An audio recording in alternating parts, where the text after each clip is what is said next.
10 years after their historic perfect season, the Miami Dolphins returned to the Super Bowl against the Washington Redskins. Twice, long plays gave Miami leads. The first was a 76-yard touchdown pass to Jimmy Cephalo, launched by the youngest quarterback ever to start a Super Bowl. In a game chock full of big plays, the best defense in the entire league produced quite a few of its own.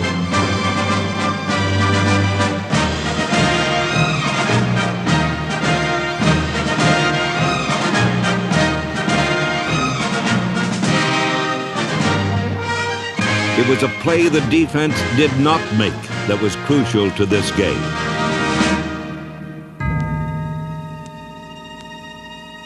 Both a certain touchdown and Miami's third world championship slipped away. With 10:10 left on the Rose Bowl clock, Miami clung to, but could not hold on to, their narrow lead.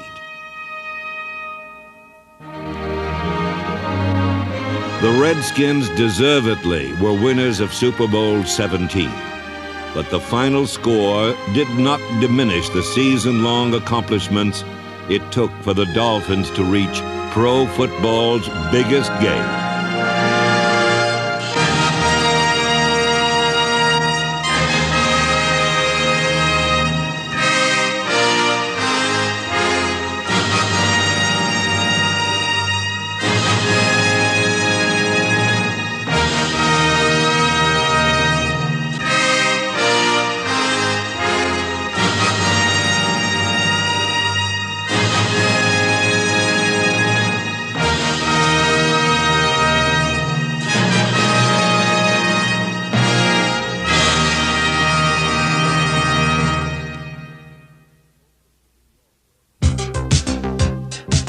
The season opened in New York, where Miami's offensive line shut down the feared sack exchange.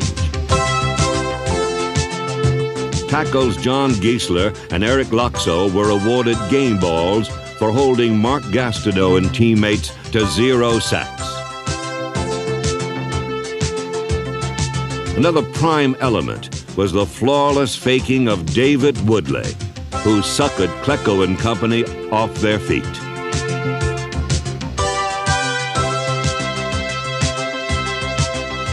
The opener also showcased the versatility of the Dolphins' new, but special teams also contributed to the 45-point onslaught. Figueredo back is a single safety. Dolphins should get pretty good field position. Figueredo moves upfield, cuts to the right, cuts it to the middle. He's at the 50. Up the far sideline, breaks the tackle. 45, 40, 35 to the 30, back to the middle. He's down to the 20, 15, 10, 5, touchdown Miami. In this initial game, a season-long trend emerged. A defense capable of not only creating turnovers, but taking them into the end zone. The Dolphin defense, soon to be nationally known as the Killer Bees, intercepted a pair of jet passes for touchdowns. Todd sprints back to his left. Good protection. He fires it. Going to be intercepted. And picking it off is Blackwood. He's down to the 20, the 15, down to the 10. Back to his left. He scores. Glenn Blackwood. Camper threw the block on Chris Ward down by the goal line, and that's what got Blackwood into the end zone. Ending an 8-game jinx was a perfect way to start the 82 schedule. This was but the first of 3 critical wins over New York that would prove to be the key to the Dolphin season.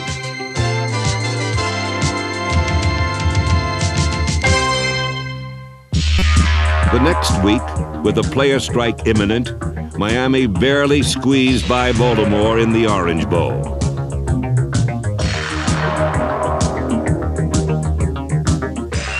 Tommy Vigorito's clutch run was the last Dolphin touchdown in 9 weeks.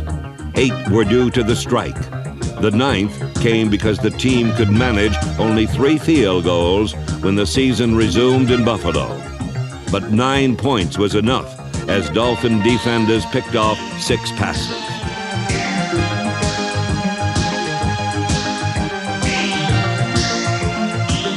On a day for turnovers, the biggest was linebacker A.J. Dewey's theft of Joe Cribb's option pass in the end zone. It preserved a 9-7 victory and kept Miami's unbeaten record intact. With their offense sputtering, the streak could not last. On a Monday night in Tampa, it ended. Don Strock relieved in the second half and nearly won the game on the strength of his accurate right arm.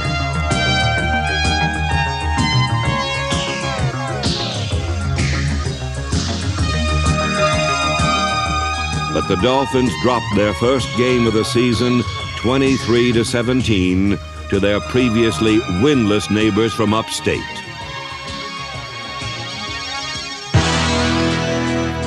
The next Sunday, the team regrouped with a hard-hitting performance against the Vikings. Tommy Kramer was sacked 5 times, and Minnesota was held to merely 6 yards in the second half. Miami's attack was back on track, and it kept Minnesota off balance all afternoon.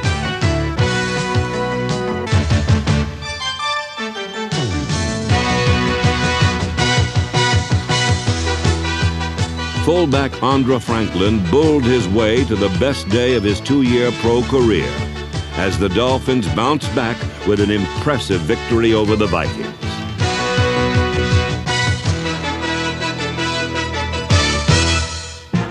Seven days later, they traveled to New England, where snow and ice made the footing treacherous. With both teams slipping and sliding all day, Miami's best chance to score was thwarted by the frozen turf. Uwe von Schauman's field goal try was low and blocked.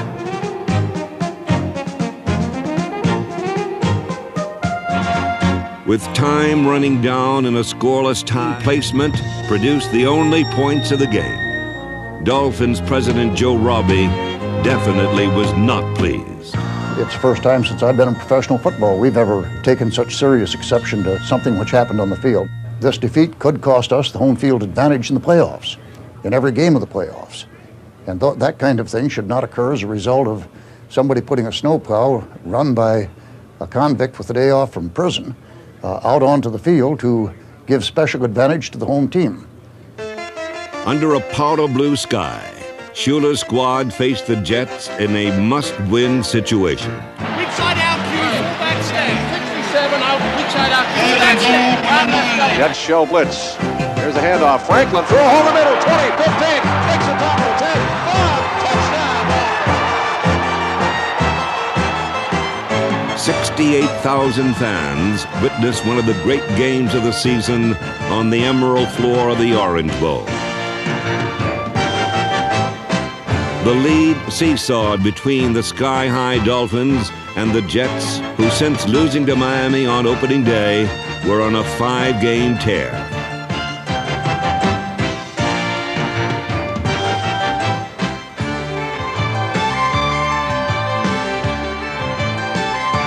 When New York went ahead 19-17 in the fourth quarter, Schuler turned to bullpen ace Don Strock, who went to work with 1:48 remaining. With clockwork precision, Strock hit 6 of 7 passes and drove his team 83 yards downfield.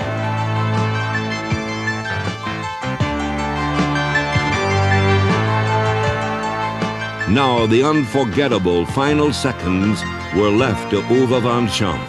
7 seconds on the board. Jets lead by 2. Here it is, set down. Kick is up. He's got the distance on it. It is good! Von Schauman hits it. Von Schauman hits it with 3 seconds on the board. Von Schauman hammers one home from 47 yards. I've been broadcasting this team since the beginning, and I've never seen the entire bench run out on the field and swarm a player before the game was over, and that's what happened here.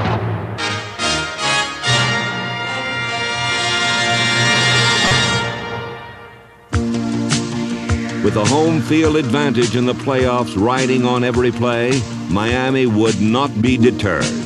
On Monday night, they beat Buffalo with an attack that produced 27 unanswered points.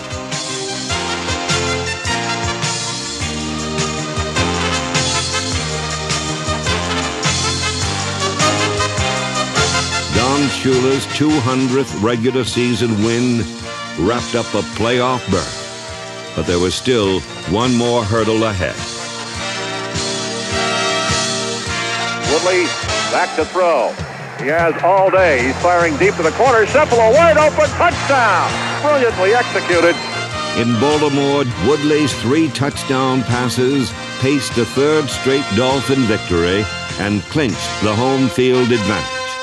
Now every tournament round would be played before friendly fans. For Don Shula, the most welcome development of the year was the dismantling of the 2-quarterback concept known as Woodstock. For Don Strock firmly passed the baton to gifted young David Woodley. The chief strength of Miami's attack remained the men in the trenches. Their leader is Bob Kuechenberg, the epitome of the battle-tested warrior and one of the most popular players on the team. The Dolphins' other guard, All-Pro Ed Newman, broke a leg late in the year, but the line never missed a beat because of fine blocking by number 60, Jeff Taves. There was also rising superstar center Dwight Stevenson, number 57, who drew raves all year. 1982 evoked memories of days gone by, a dominating line opening huge holes for a no-frills fullback in the Zonka tradition.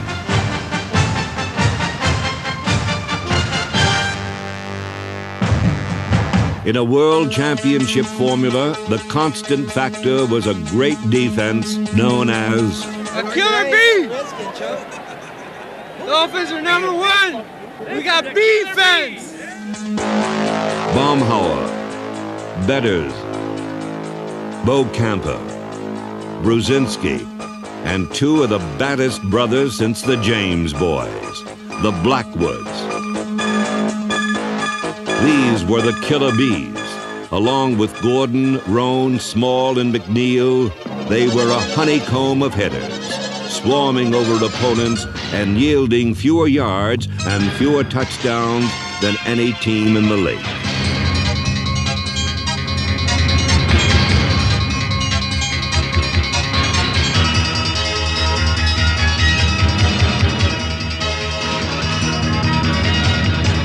In an era of high-flying attacks, this defense did something none other could. They consistently shut down the good passing teams. Miami yielded only 4 touchdown passes over their last 10 games and led the league with 26 interceptions. Miami's killer bee defense. In a word, they were unbelievable.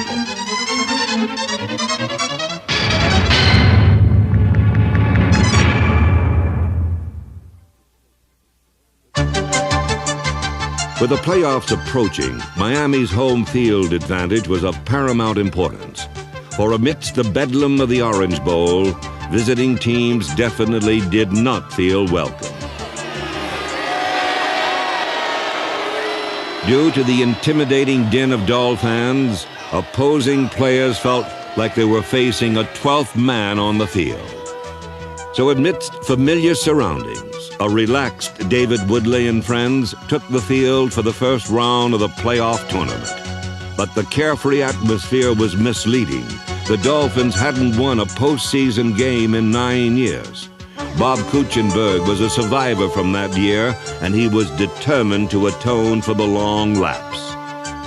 Against New England, the question was whether Woodley could withstand playoff pressure. The answer came when the offense rolled up 448 yards. In the middle, he's firing deep. Rose! He's got it! Great catch! That ball was thrown a little bit high, but Joe left his feet and made a circus catch. Over the shoulder, right up the gut. Tight end, go deep. That's the name of that play. The young quarterback coolly hit 16 of 19 passes for 246 yards and 2 touchdowns to tight end Bruce Hardy. The team's 28-13 plowing of the Patriots repaid an IOU, and by advancing to the second round of the playoffs, the monkey was off Miami's back. Hard shot and a kick. Looks deep. We gotta go. Keep going now. Nothing. Don't give him any. No runs.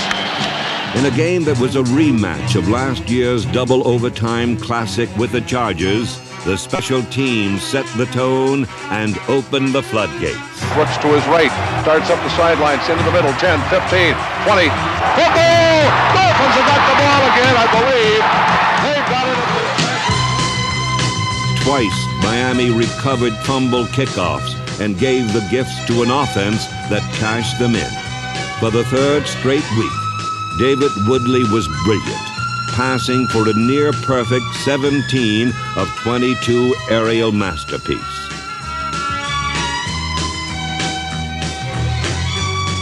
Woodley spread the wealth around, throwing to tight end Ron Lee and flanker Nat Moore. Woodley rolls to his right, wants to throw it. Moore! Touchdown! Woodley rolled to his right and drilled it. Miami opened a 24-0 lead that evoked elements of deja vu, and a young quarterback appeared about to fulfill his unlimited potential.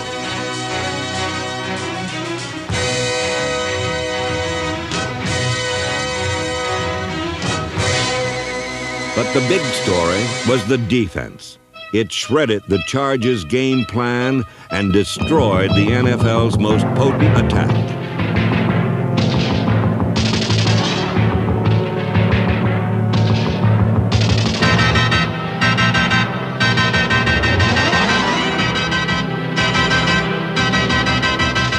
Air Coryell was sacked 5 times, and Dan Fouts' nervous feet betrayed his frustration as he continually forced the football into heavy coverage. Miami racked up 5 interceptions, 7 turnovers in all, in one of the great defensive postseason performances in NFL history. The Dolphins exited triumphant, and the Orange Bowl rattled and rocked with cheers. The 34-13 crushing of the Chargers settled an old debt with a rout. It was the revenge of the Killer Bees. Now, with a deadly defense and a quarterback who had passed for over 80% in 2 playoff games, Miami would meet the Jets for the 3rd time. But this one would be for the championship of the AFC.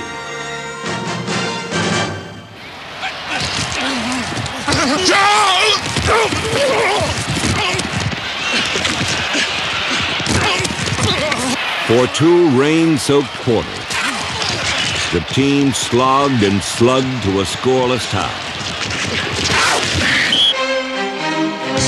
Finally, Woody Bennett ran for the game's first score. Another view reveals number 60 guard Jeff Taves paved the way for the only touchdown Miami would need. While the offense took a bow, a tip of the hat must go to Bill Arnsparger, Tom Keene, and Mo Scarry for implementing one of the great defensive game plans of all time. Todd was the target. The Jet quarterback suffered the stings and arrows of the Killer Bees. 3 sacks, 5 interceptions, and a paltry 139 yards total offense. A title game record. On this muddy day, the ace in the Dolphins' defensive deck was A.J. Dewey. In his role as a rover, the fair-haired hero was a master of disguise. Both he and his teammates constantly shifted positions.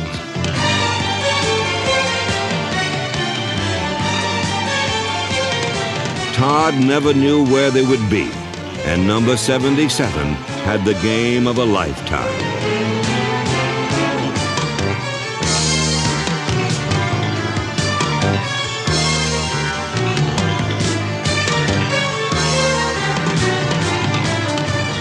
Dewey's record-setting third theft was the game's biggest play. It's intercepted at the line of scrimmage. It's going to be run in for a touchdown by A.J. Dewey at the 10, the 5. He scores! Fittingly, the clinching score had come from a defense that permitted only 3 touchdowns in 3 playoff games. The result was an emotional victory that would take the team to Pasadena for Super Bowl 17.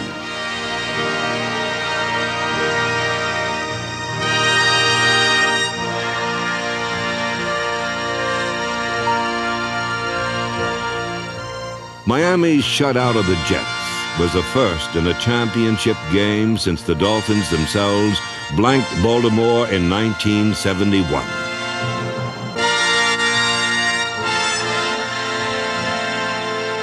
Though they lost the Super Bowl that year, they rebounded to win the next 2. It happened just 10 years ago. With the talent on this team, it could very well happen again.